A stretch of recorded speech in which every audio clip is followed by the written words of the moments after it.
السلام علیکم ورحمۃ اللہ وبرکاتہ۔ آج کا وظیفہ صرف ایک لفظ کا ہے، لیکن اس ایک لفظ میں وہ طاقت ہے جو آپ کی ہر جائز حاجت کو فوری پورا کر سکتا ہے۔ یہ وظیفہ کسی بزرگ نے مجھے دیا اور جسے بھی بتایا اس کی زندگی بدل گئی۔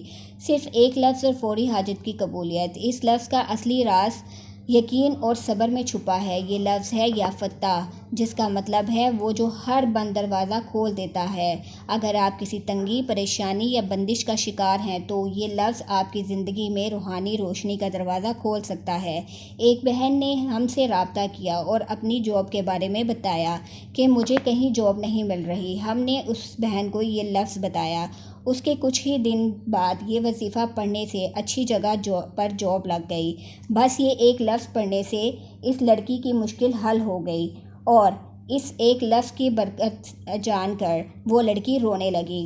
وظیفہ کا طریقہ: فجر کی نماز کے بعد یا کسی بھی فرض نماز کے بعد یہ عمل کریں۔ پہلے 3 مرتبہ درود ابراہیم پڑھیں، 111 بار دل سے یہ لفظ پڑھیں یا فتاح، اور پھر اچھی نیت سے اللہ سے اپنے مقصد کے لیے دعا کریں۔ انشاءاللہ آپ کی ہر دعا قبول ہوگی۔